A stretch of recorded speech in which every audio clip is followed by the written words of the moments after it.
Hello, and thank you all for joining us today for Conversations in Native American Culture, Reflections on the Indigenous Experience in the United States, powered by People 3 Incorporated.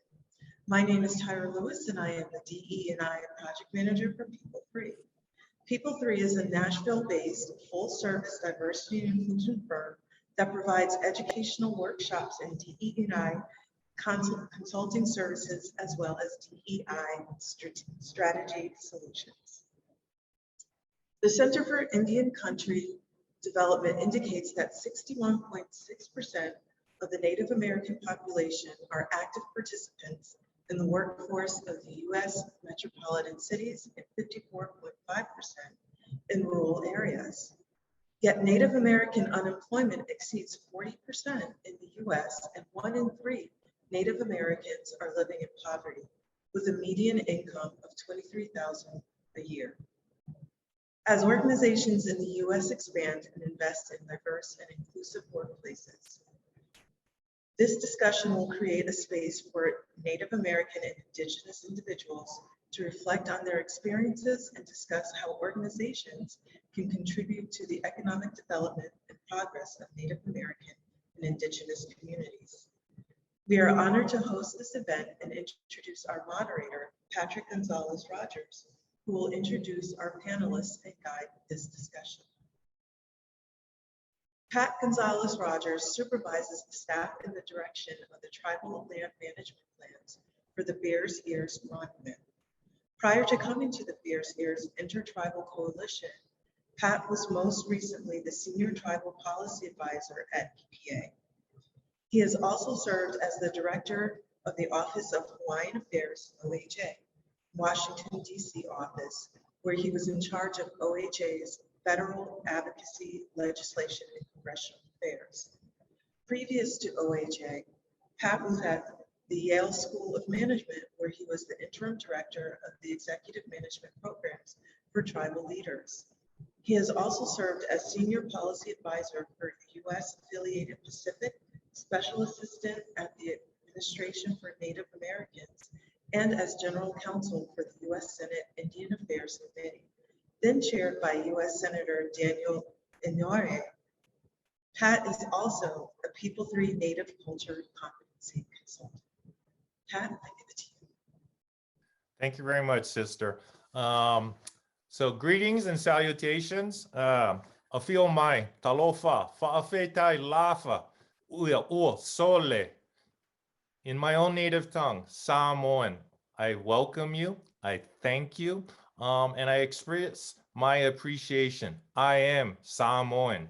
I want to kind of give everyone a little preview of the road we're going to travel today. The panel that has been comprised, let me say this, is exceptional. It really exemplifies the great, robust patina and diversity that is part of Native and Indigenous communities. But let me say, while they are exceptional, this is not the exception of Native people. This is the rule. And so as we go into this, I don't want you to think, while we have people that can be literally called subject matter experts, that this is the exception to the case. Because in my experience, and this is an everyday kind of working with a variety of Native communities, this is the norm. And in many ways, when we have these conversations, and when I speak to other people, especially when they're looking for some Native insert or competency, sometimes I get the feeling that they think that people that are very similar to the other panelists are unicorns. And that is just not the case. This is really kind of an example and a reflection of the type of people that work in Native communities on an everyday basis. So I'm going to make a very brief introduction, but I want to really allow each of the panelists to say something about themselves, maybe in their own native tongue, and briefly give an introduction to everyone about their background. So the first person I want to introduce is Noemi Salvador. She is a citizen of the Quechua Nation. And she has been involved in any number of things. And when I say that, this is other component of Native people. They often, by the responsibility and the cultural precept and instruction given to them from their own experience, take on responsibilities that at once may be incredibly divergent and distinct, but I think is, again, very much emblematic of how we all operate in service to our communities. And so, Noemi, please give us a little kind of tickler about who you are. Shiga, thank you for those words. My name is Noemi Lucero. Yukagashti Mimi Lucero Kani, Alpamama Pimantami Kani, Yukanchi, Aishkuna Gantsu Mandamikan, Kuntinsu Mandapashkan Kachi.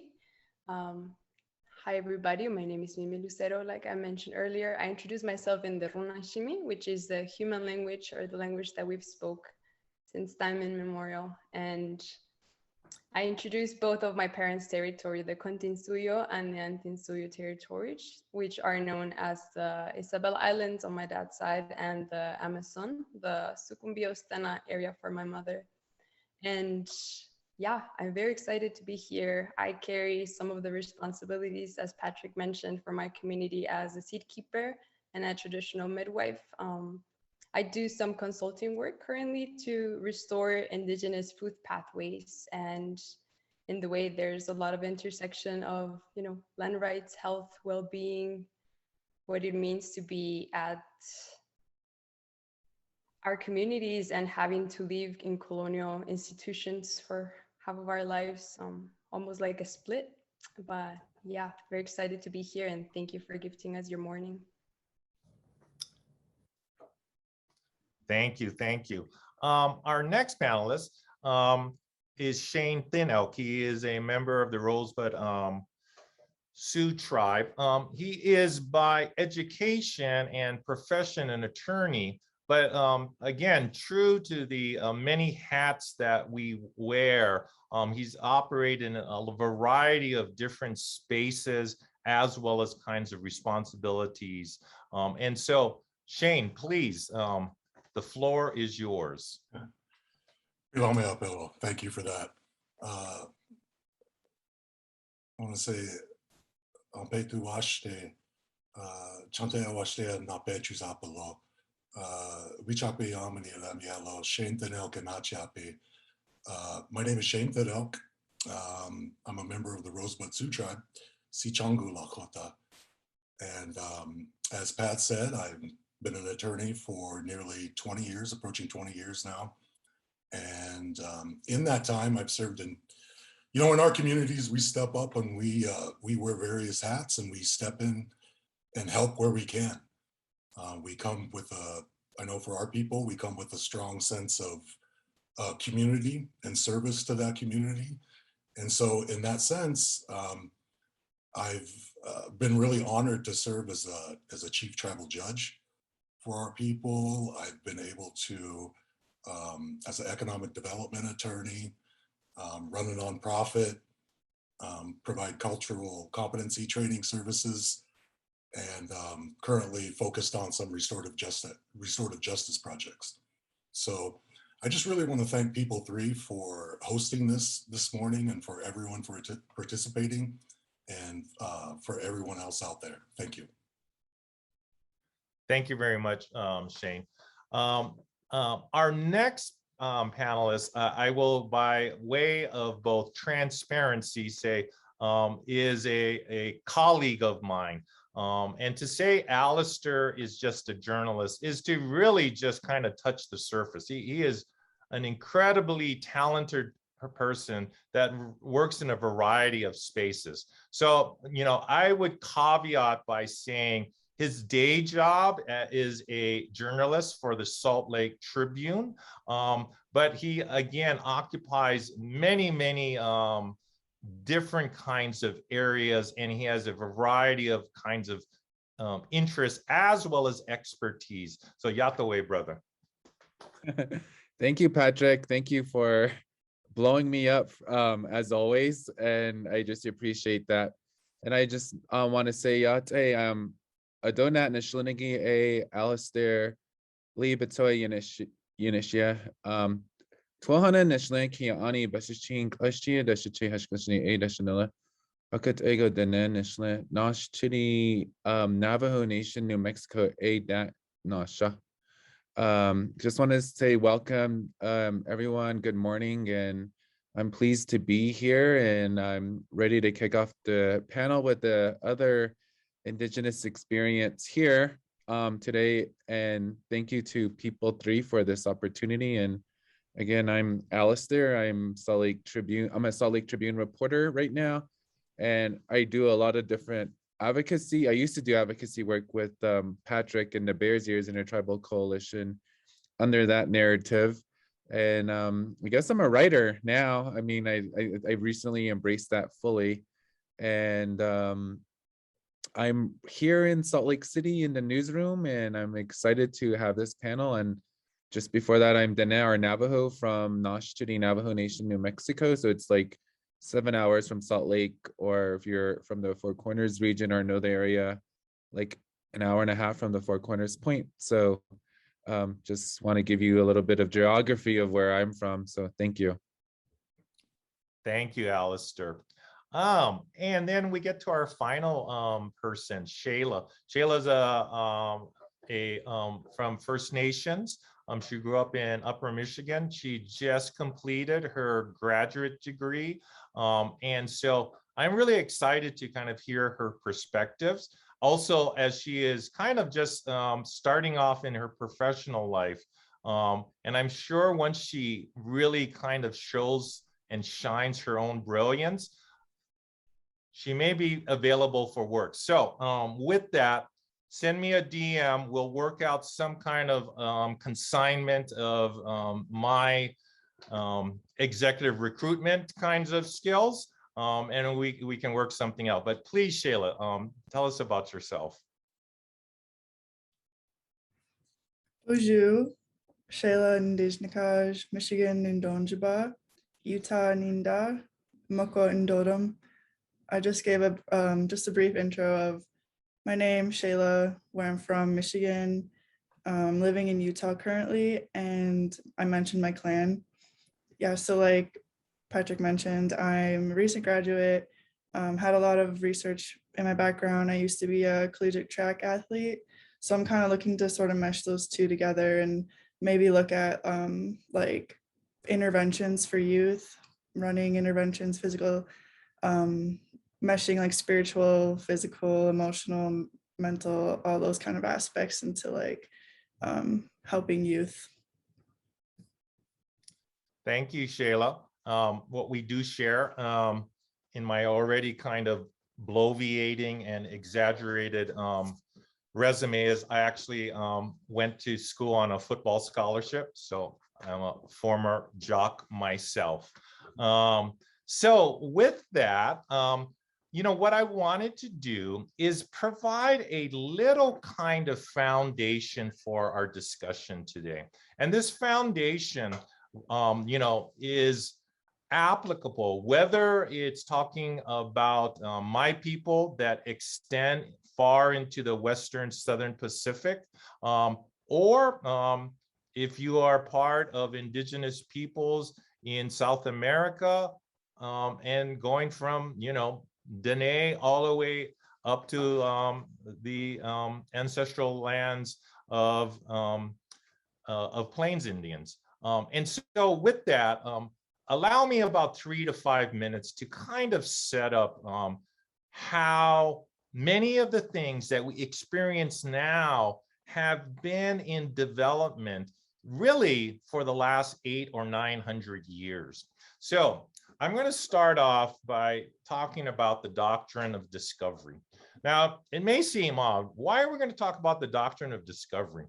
Well, what people may not realize if you don't operate in this space is that this has set up the proverbial table for modern, in the US, Indian law and policy, but also really created what we see on a global basis of how Native peoples operate and what their relationship to the land is or lack thereof.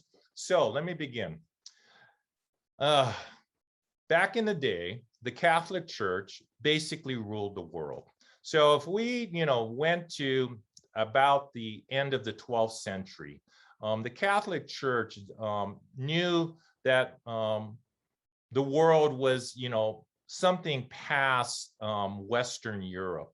And with this kind of engagement of their prospects relative to the world, they created what was known as a papal bull. It was basically a direct edict that came from the Pope. And what the Pope basically said was, if you think any land, and he meant literally any land out there, was not being utilized relative to a cultural conflated with Catholicism and the kind of indoctrination of that particular theology, you could claim it on behalf of the Catholic Church for almost any reason. And it's for this reason, folks may not know, is if you look at South America, but then you cut out a sliver of where Brazil is, from that point all the way through, and it stopped at the end of like China, that portion of the world was given to Portugal. And it is the reason from Brazil through Western Africa and places like San Torme, all the way to Macau, they spoke Portuguese. And then if you go that part of Asia, which stops at about China and then picks up at about the Philippines, all the way through South America, they speak Spanish. And so the world was divided up between these two conquering nations of Spain and then Portugal. And in the name of God, they could then nullify, and this is where the term, the legal term, terra nullius, was derived. They could nullify ancestral land ownership. And they did this throughout the world. And the two kinds of the groups that were most affected were both agrarian, i.e. farmers, and indigenous people. So in many instances, one and the same. And this is how much of the world was claimed on behalf of the church. So you're saying, oh, that's a great little piece of trivia, Pat. Like, what the hell does that mean to us now? Well, these concepts, especially as we look in the construct of the United States, were then utilized and in some ways kind of modified. So the doctrine of discovery is at the primacy, the legal kind of thrust to manifest destiny. Manifest destiny is the Western expansion of the United States. And in fact, if you look of how public lands were created, hundreds of millions of acres were claimed on the initial kind of colonization and taken from Native people, because these were all ancestral lands. And so as the US went westward, they took these lands. A little down the road, the US, and people think that this was a kind of, a very cordial and kind of amicable thing. Treaties were formed. A little under 400 treaties were formed. But in reality, what we know about treaties were that really the US, and through not so much of a veiled threat of violence, put these treaties to Indian country. And they were,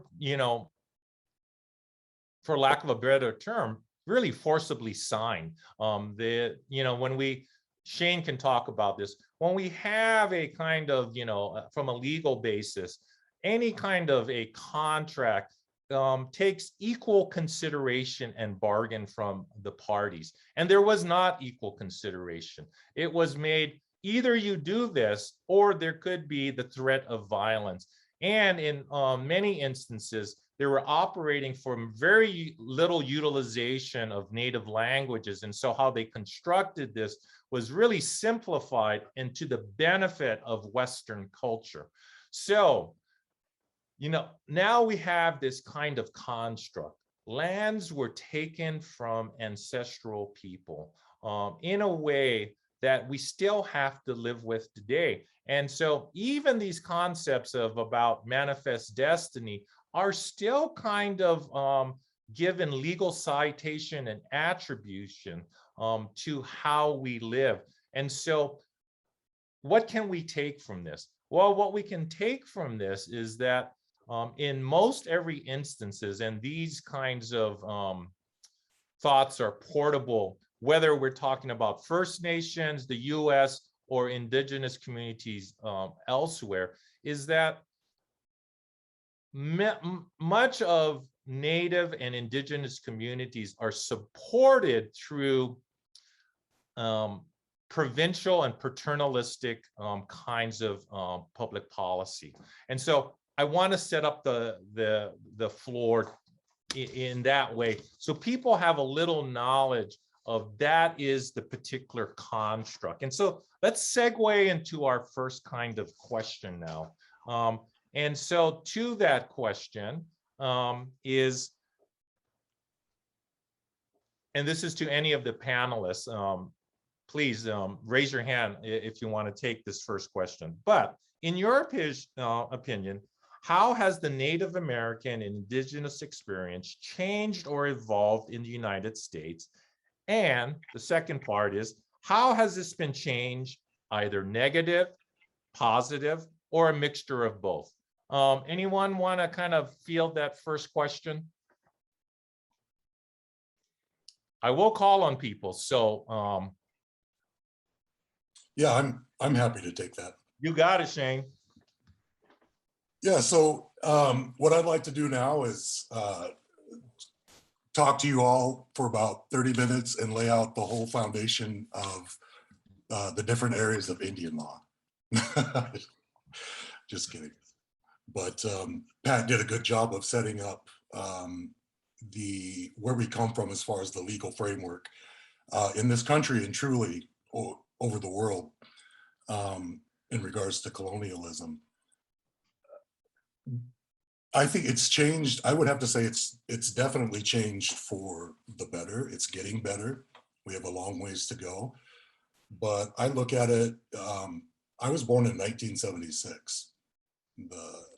My people weren't free to practice their religion. They weren't really supposed to speak their language. We had to hide all of our ceremonies and go underground. Because the American Indian Religious Freedom Act wasn't even passed until 1978. So I'm older than it's been legal for my people and the other indigenous people to practice their culture and their ceremonies.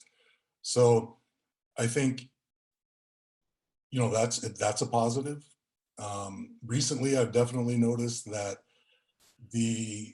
one of our biggest challenges is that we are a group of people that's oftentimes just not even included in any conversations.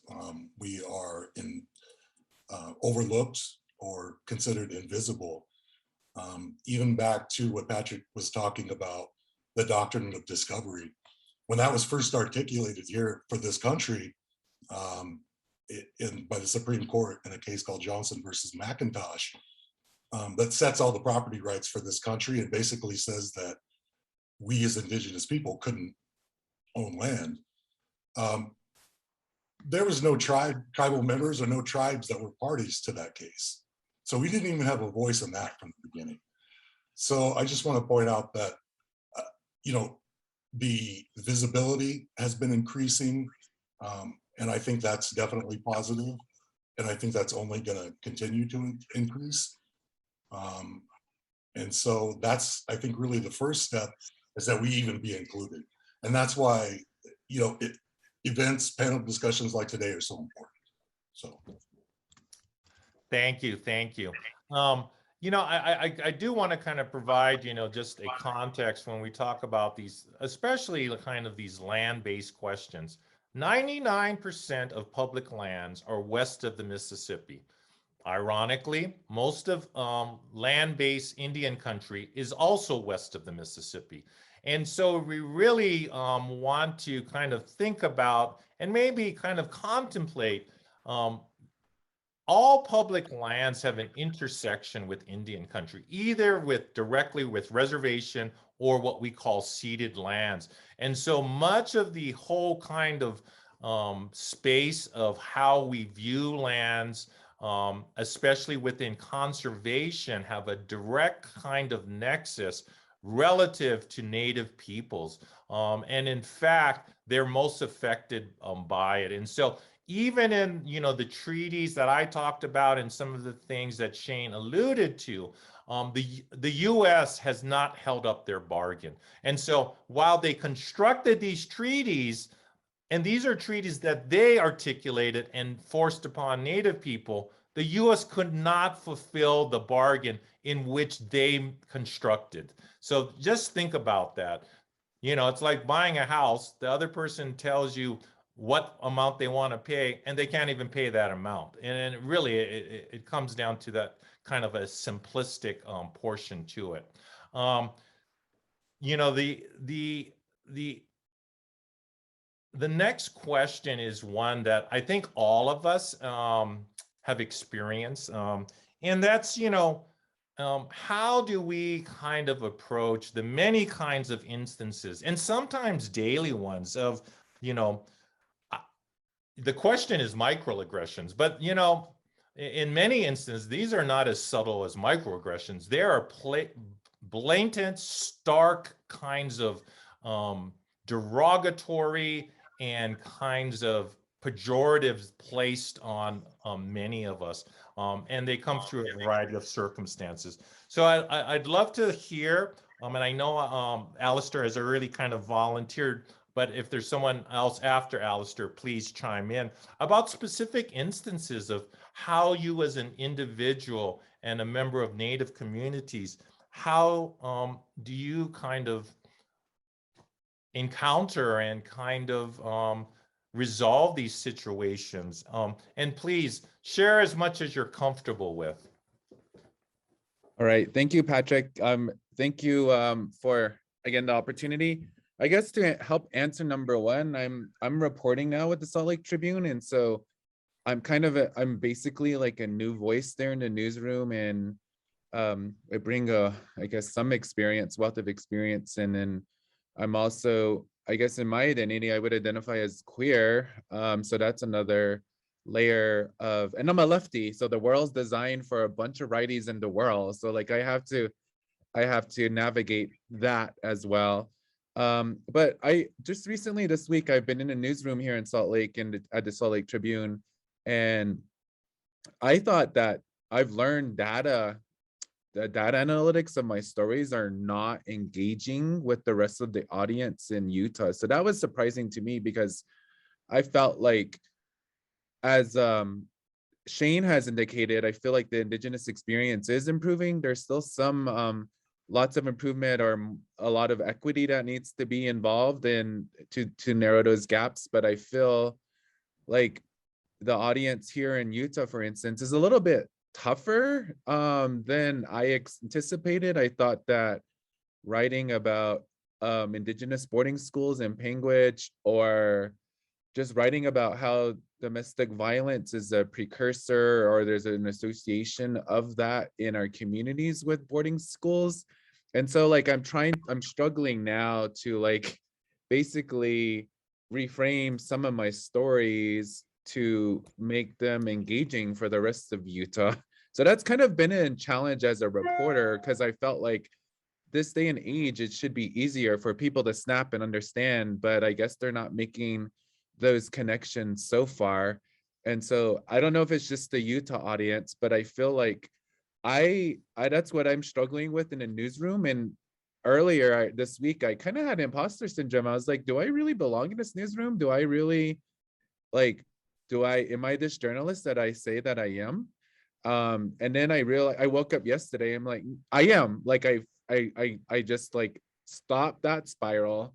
I was like, no, I belong here. Like, I am going to do what I need to do, but I don't know if I need to accommodate my writing to make it congruent with like the data.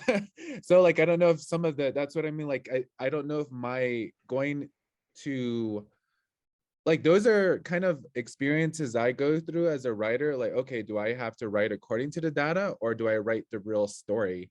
And the real story is sadly not connecting. And I feel like in that sense, I feel like there's still a lot of work to do, especially in Utah. I'm not shy to say that, like, Utah needs a lot of work. I know that from the Bears Ears experience when I was advocating with the nonprofit Utah NFBK. I was the communications director there, and I saw a lot of the microaggressions that exist around public lands in Utah, but also specifically in San Juan County, Utah. And so like I feel like they're still like present, and they're not anytime gonna be like, they're not gonna go away. And so I feel like that in itself exhausts me as an individual. Like, I'm like, but what way I kind of mitigate that exhaustion is just going home to my homelands. Fortunately, I'm engaged in ceremony and like just being grounded in growing foods, or just really building that real connection with my kin, my family, and my clans, and just like really living according to those standards, because that's what helps me navigate some of these microaggressions that I face as a reporter, but as a, I guess, as a queer person, but also just as a person who is lefty, a person who is trying to elevate the space of Indigenous voices in the newsroom right now. Thanks, Alastair. It really, you hit on a remarkable point. And, it is as individuals and the communities we come from, but I don't think people realize that there is such a kind of an influence and a notion that we need to conform to both institutional as well as societal kinds of conformities. What's not realized is even when we're invited, and I say, invited, I work on a bunch of, as a board member for a variety of conservation and philanthropic groups, but there is still a kind of insinuation that we would like you to be, and it's put under this kind of, benign vernacular, a team player. Well, what you're really saying is, we have a construct. We invited you for purposes of diversity and equity, but if you're going to come here, you got to conform to what we're doing. And you know what I say to that? Hell no. Either you tell me to leave, or I'm going to bring what I know about my particular community. Otherwise, this whole endeavor is not served. And so, with that, let's think about not just what it is to be within a community and our juxtaposition relative to other communities. It's where we work, how people view us, and this kind of ubiquitous instruction that we need to fit their particular narrative and sensibility. With that, I'd like to kind of really get some of the perspectives from maybe Shayla.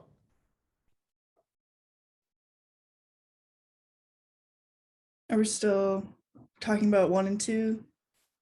Yeah, I mean, you can tack between 1 or 2, and I think they have a really a direct relation to each other. Yeah, so I think Shane made a really good, interesting point about how being born in the late 70s, and he's seen a lot of different like changes being with the Native American experience. And I wanted to bring up boarding schools. I guess with that being a little bit different today, we're not really experiencing boarding schools specifically, like we're not going through what our parents or our grandparents went through, but we're still working through that intergenerational trauma, and we're still working to get to preserve our cultures and traditions and our languages, revitalizing those. And very similar to what has already been said about like treaties not being all being broken, we're still trying to get our land back, and we're dealing with pipelines going through our sacred lands, and being misrepresented in research. I think that was already said, and I think in the last election, Natives were categorized something else, I think. So, so I think that the Native American experience is different. I guess in a more positive light, I mean, I think our voices are one thing that we've been able to like speak up about things, and you know, we're seeing like mascots being changed, and we're recognizing Indigenous Peoples Day, dropping Columbus Day in some states. Some universities are doing that. I was living in Texas, and there was American Indian Heritage Day, and same in Utah. I know that they have certain days for Native Americans, and like land acknowledgements are becoming more popular. So that's really important. Actually sharing with others like what land we're actually on. And as far as like stereotypes and microaggressions, those are still very relevant today. I guess like some that I've experienced are like always really shocking to me when it comes from like friends or family, and a lot of the times I don't even really know how to respond because I'm just so in shock. Because I just kind of assume that everyone knows these things, but they don't. Like it's not taught, it's not in our educations. Even myself, like I've had to learn a lot on my journey. So like sometimes my family will, well, not my family, but I've had family members like comment like on things I'm doing, or like, what kind of Indian are you? Like not able to like put wood on the fire or something. Sometimes when I tell my friends like, oh, I'm going to powwow, or I'm gonna go volunteer, they'll make comments like they'll do like the war call in front of me, or like call me a native princess and things like that. I'm not comfortable with, because that's not like a thing, that's not appropriate. And a lot of times I wasn't really able to correct them because I was just so like just in shock, I guess. And I know that I need to step it up and tell them that's wrong and they shouldn't be doing that. And I guess as I've gotten more on my journey, I've like realized how important that is. So even with this panel, and people 3 reached out, I was like really excited about it, to talk about these important topics. And I mentioned, I'm like, are you compensating like your panelists? Not more so like, not in like, oh, I need to be compensated entitled way, but more so looking out for the other panelists, like sharing their stories and their knowledge and stuff like that. Because you know, sometimes we see like organizations taking advantages of Native people and like giving out their free knowledge and then running away with it. So yeah, no, People 3 is awesome. They've been really like really understanding and really letting us like take the lead with this panel. So I guess that's a little bit about my experiences, and I'll let someone else share what they've been, Naomi maybe hasn't spoken, so I'll let you share your experiences. Yeah, I think there are metrics that inform experience, and a way to assess that is by looking at the present quality of life for Indigenous people and the ecological integrity even of Indigenous territories. An aspect or a dimension, if you must, of the experience that's a lot of times overlooked by people from outside communities is that there was a multi-million-dollar investment to eradicate Indigenous people. You know, starting with the evolution of public policy and the effects of utilizing military forces and bodies like the church, like Shayla mentioned, to execute these policies. So as an example, you have the Termination Acts, Forced Removal Acts, and simultaneously you have the federal government building projects to radically change entire ecosystems, right? An example of this one could be the construction of 1 dam per day since the Declaration of Independence was signed. So that's around 91,000 dams in the United States alone. And that to say that what was done to the people was done to the land, and in how we perceive the world, there's no way to separate those two. So it truly became a pattern of what would become a continual fight for Indigenous communities. So no matter really where you are Indigenous in the world, you are recovering the very core that made you, revitalizing that integral tissue, whether it's language, agriculture, sciences that we've used since time immemorial to assess health for us. And we've had brilliant relatives that dedicated their entirety of their lives to make sure that we can say these things today. And now we are becoming them. We're in the process of making sure that our children have a chance as well, without having to split in half, which is what colonial environments often ask from us. And in terms of the question of, stereotypes, I think people who exercise the stereotypes believe it doesn't cause damage in real time, or that there are no dangers linked to this skewed vision of who a person is. And I can share a story about this. When I was around 16-year-old, someone called me an illegal Mexican, and I remember the hate coming through this man's voice, his gestures, as if somehow I had deeply wounded him in some way, right? And this whole interaction was incredibly ignorant on its own. And fast forward, I am 22 years old, working for a human rights delegation in one of the immigration detention centers in Tornillo, Texas. So the whole notion of illegality assigned to a living, breathing human being was being displayed in front of me. And there was a lot going on around. Partner organizations were forming a blockade for one of the entrances and stopping a couple of buses transporting children. And I was doing a live explaining people what was going on. And I locked eyes with one of the children that was being transported in the bus, and my heart dropped. These babies were probably around 2 to 5 years old. Some were still breastfeeding. And when you think about it, when the government focuses its resources to break an entire generation, you're going to see the effects of that for many years to come. And what a lot of people don't realize is that a lot of these children and families are Indigenous families, and organizations that are distributing resources have a hard time finding translators for Indigenous languages, because a lot of times the people crossing these colonial borders are not Spanish speakers. A lot of times, you see politicians using this speech of illegality often to please a crowd. And there are times where it does really hurt, and the more you understand what's going on, the concept of indigeneity from a colonial lens, it makes less sense. So I try to remind myself in the days that really hurt that migration is an ancient way of relating to each other and this land, and that there are in fact ancient migration routes that can be traced through seed exchanges, through feathers of birds from our territories down in the Amazon regions, found in medicine bundles from our relatives in the north, and so on. But yeah, I think that's what I would like to share. Thank you very much, sister. I think you really bring up some incredibly lucid and cogent points.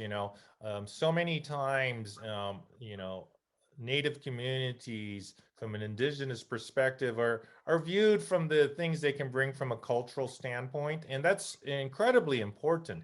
But when I think about how tribes and other Native communities have conserved and been stewards of the land, there's also a quantitative kind of metric you can apply to this, which spans not decades, not generations, but hundreds and thousands of years.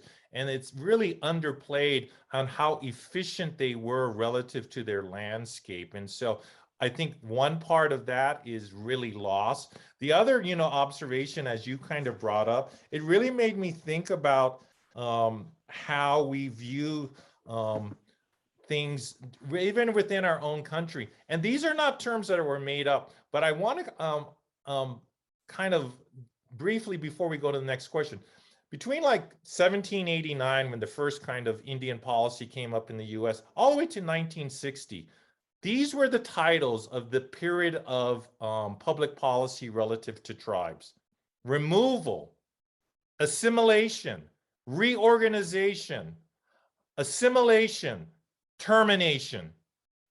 Come on now. Are those the public policies that white people would have for themselves? Think about that. These are all pejoratives. And this was the named policy that they placed on Native people. Like, who would go along with that for 150 years? So think about that. That was the prescribed, not what they would say in secret. That was the policy that they provided for Native people for the 200 years of existence in the US. And so on an institutional level, I think, let's think about that. The next question, I think, is a more specific to us as individuals and how we carry ourselves relative to both gender and our own kind of sexuality, but also how we are sometimes, really kind of pointed in a social construct, which then relates to these kinds of stereotypes regarding those elements of sex, gender, and sexuality. Do any of the panelists want to kind of comment on how these themes exist within your particular kind of, whether it's an Indian country or the other indigenous communities that you come from? Sure, I can go first to start this side of the panel, or this segment of the panel.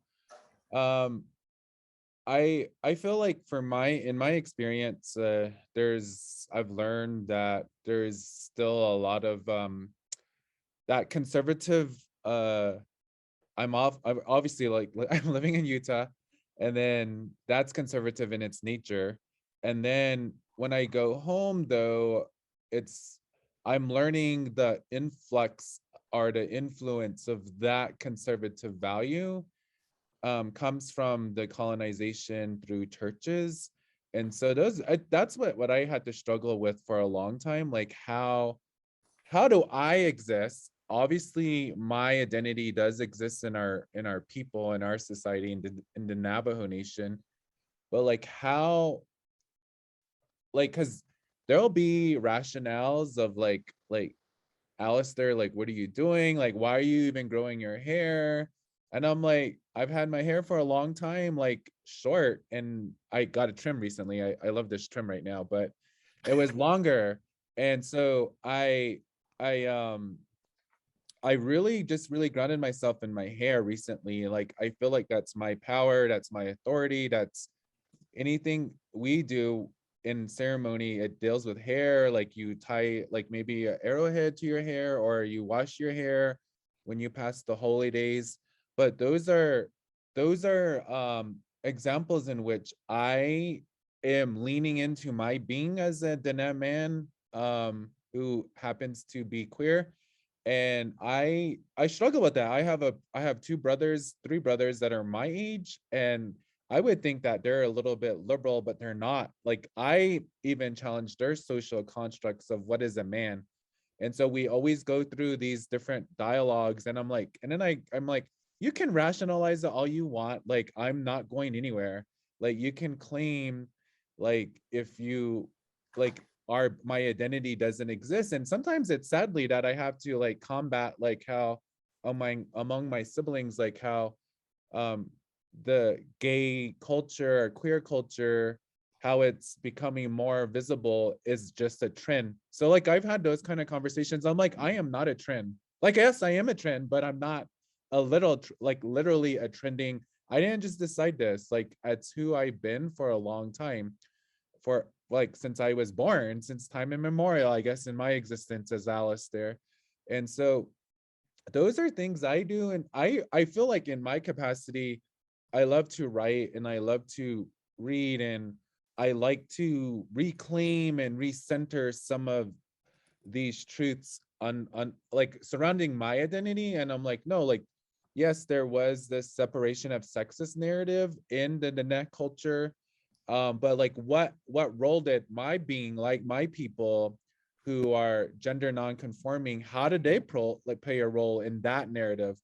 And so like I'm really I challenge some of those values, conservative values that are influenced either by, depending on Navajo, like if you're from Northern Navajo, like maybe the Mormon church is more the influence, or where I'm from in New Mexico on the Navajo Nation, it's more Catholic Spanish influence. And so like I navigate like those kind of like values that were shifted and forced upon my people in that region of the Navajo Nation. And so like I'm comfortable in who I am, but it's just like I feel like that's another layer I have to dismantle in my own being a reporter, but also like living in Diné society as well. And because I hear that pushback, and then I'm like, okay, well, there's a lot of, well, I know for a fact, like there's a lot of like guys that I know that are still like, they struggle with it. They're in the DL, they're like not coming out, and maybe they don't need to, but it's just like, in my experience, and I can relate to them, I can see it in people who are not living their truth. And I feel like that's kind of something I navigate on my own, on in what I see. And that could be exhausting. Like I said, like, all right, well, let me figure it out. But then also those things kind of dilute that they influence the patriarchy. And that's what I try to like have conversations with my relatives about. Like, we got to dismantle it. And I forgot to add that I am a co-editor to an anthology that just came out this month called New World Coming. It's called New World Coming: Voices on Pandemics, Uprisings, and the Climate Crisis. And those voices are all mostly matrilineal, and they're very power because they talk about this, and they talk about different perspectives, whether it's Black, Latinx, or Indigenous communities from the world. They tackle like, how do we move forward as a people, as a humanity, and centered to part of that is those Indigenous queer voices.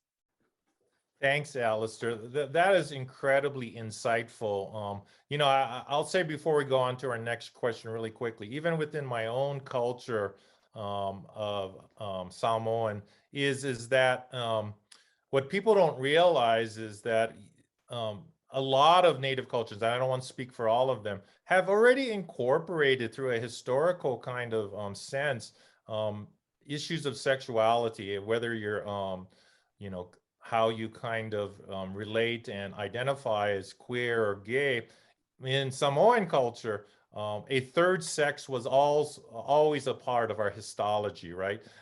But the third sex was really meant to facilitate the well-being of people that were straight. And so they were a convener for the greater community. And I think about it, and that's like such a beautiful way to kind of put it, that this particular kind of identification of their sexuality was meant so that straight people could be better people. But that's, you know, from my particular kind of tribe, if you will. So on this next question, as it deals with US kinds of domestic policies to Native Americans, can you maybe highlight, Shane, the diversity of Native American Indigenous populations in the US and how we go about preserving our unique identities under this great construct of diversity?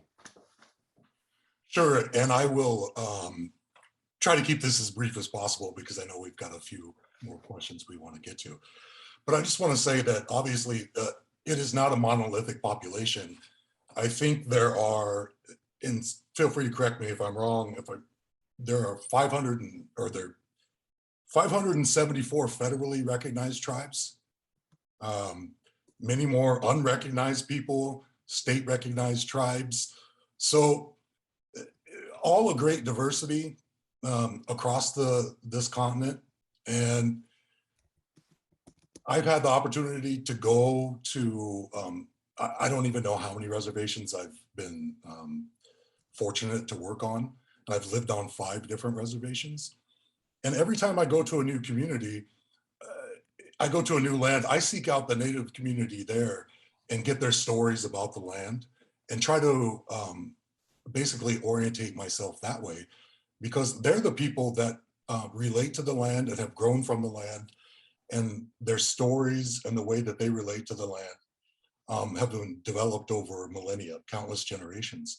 So they're the people that I want to look to when I go into different communities.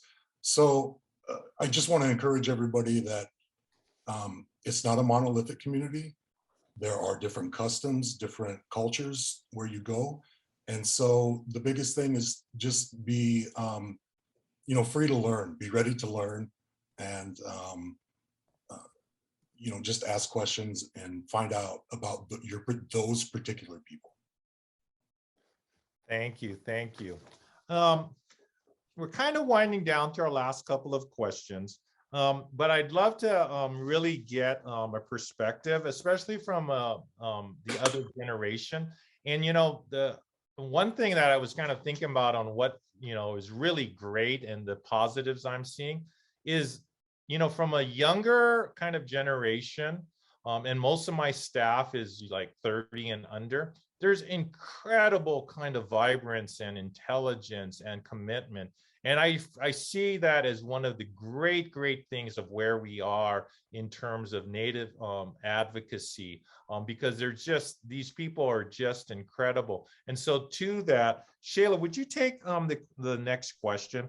What changes in policy do you think need to improve the experience, whether it be in the lower 48 or in First Nations, for that to be take that to the next level? What are there items of things that you think that we could really advance? Yeah, I'll mention one for like my what's the word I'm looking for? When I was growing up, one thing I think that can definitely change is the education in the school systems. So like including Native American history in history classes, or even having like the option to take a whole course on it.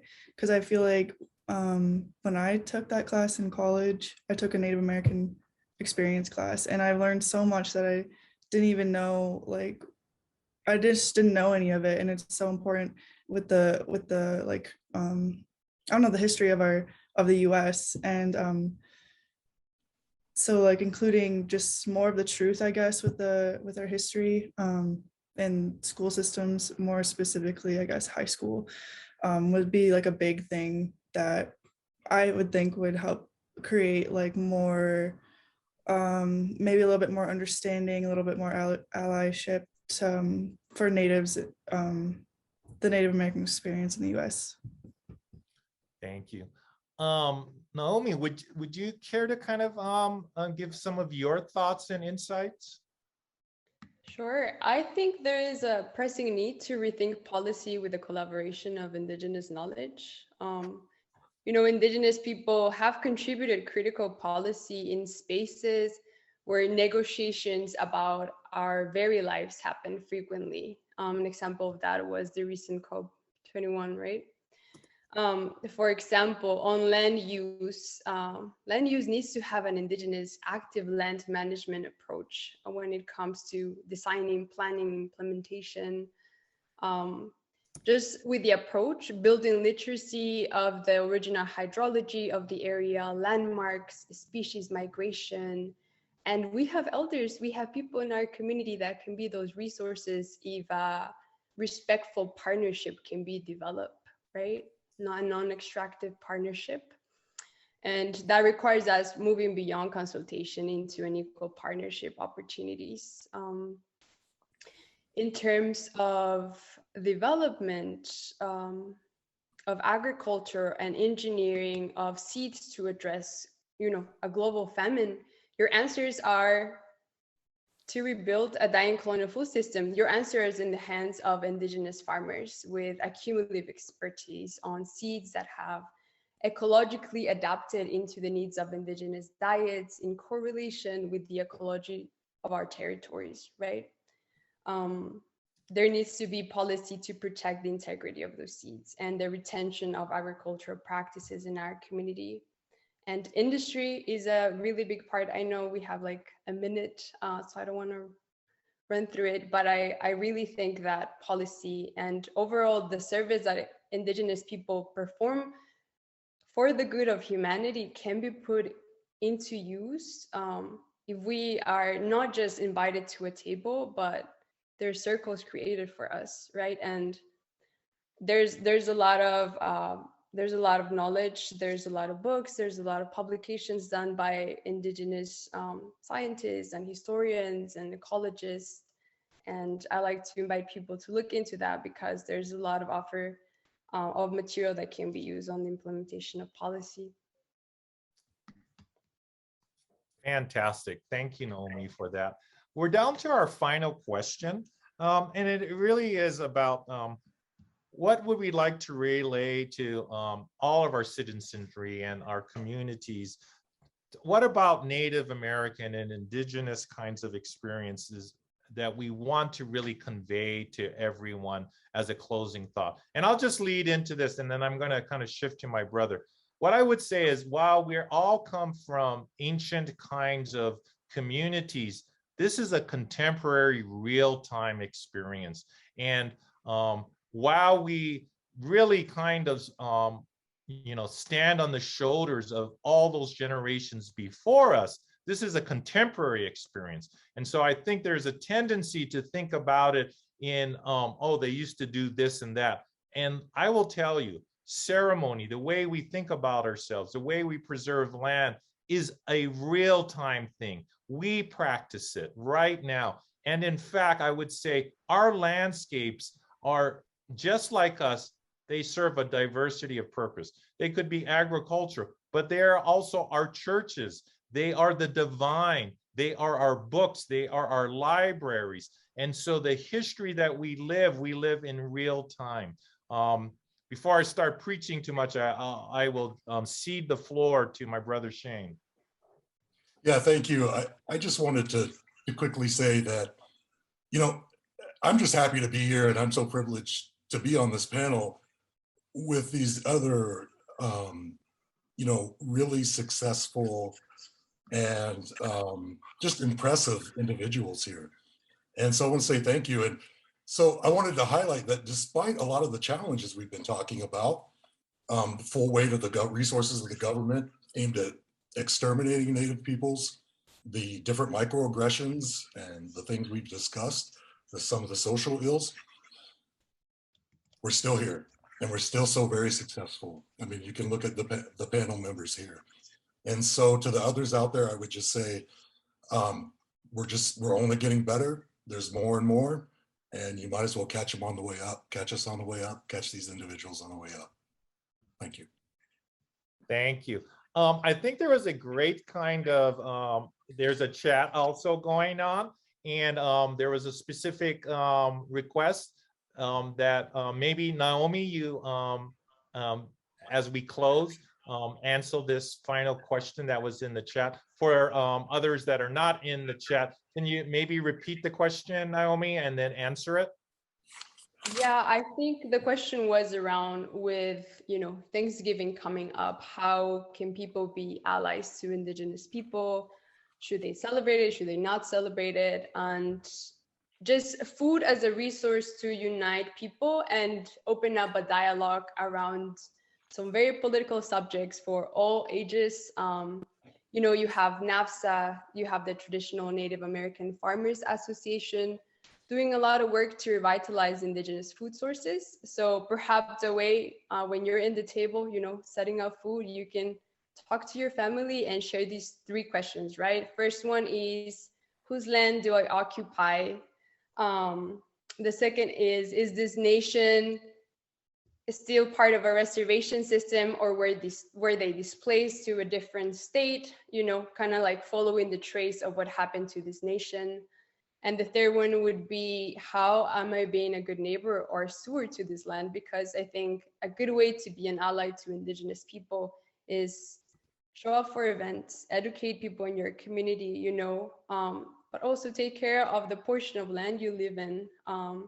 Be aware and attend council meetings in cities where, because a lot of cities have power to divert toxic waste and water waste from different, you know, development projects into reservations. So a lot of reservations are used as toxic dumping grounds. Make sure that you're bringing up these questions and making sure that people from these nations have access to these conversations. And if there has to be some way of bridging these spaces to make them comfortable for Indigenous people, then, you know, work with collaboration with other organizations or other Indigenous organizations in the area. Donate. Pipeline 3 is still a fight in Minnesota, and they're winterizing their camp. A really good way to be an ally is knowing that Indigenous people are protecting the water for thousands of people in Minnesota. And as waterways connect us, you know, there's really no barriers when it comes to that. So they are taking care of all of us in a way, and making sure that they have the resources they need while they'll do that through a harsh winter is a good way to collaborate. And I'm happy to send some more resources with the emails that people provided, because I think this question on its own can be a very big conversation, right? That's fabulous insight and counsel, Naomi. We'll close with one kind of final comment. Brother Alastair is actually working on an article juxtaposed against Thanksgiving. And so, Alastair. Yeah, I just wanted to let you know, Lauren's question about Thanksgiving, like how do you become a better ally? I'm currently working on a story on Thanksgiving in San Juan County, Utah, just to appease to that, like I said, the audience like of Utah. So like I regionalized it to San Juan County, Utah, and just to get an experience of like kind of a poll of diversity of Native American experiences when it comes to the holiday that's coming up. And so if you want to read that, that should be available next week, I think, as part of the Salt Lake Tribune's Thanksgiving features. And I initially opposed, let's not celebrate Thanksgiving, but that shifted to different angles of a story of it's celebrated. So like what is being taught into school systems, and it to this day, Utah still teaches that same Pilgrim versus Indian like narrative. So that's what that story will explore if you want to read that. So that's all I want to say. Thank you. Thank you, Alastair. Well, this has been just incredible. This is like an AA meeting. And what I mean by that, it's been absolutely amazing. Absolutely amazing. Kudos to all of the panelists, and thank you for all of the partners that have reached out. They put this together in a way that is really kind of just top-notch and really mirrors the kind of insight, compassion, empathy, and excellence they bring to this particular space. So we thank you. Fa'afete lafa. Thank you very much. Yeah, Hagonat. Wopila. Dogsha.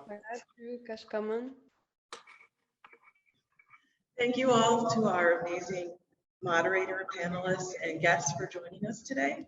The recording of today's panel's discussion will be disseminated to all guests and panelists via email and will be available on our website, people3.co, for viewing.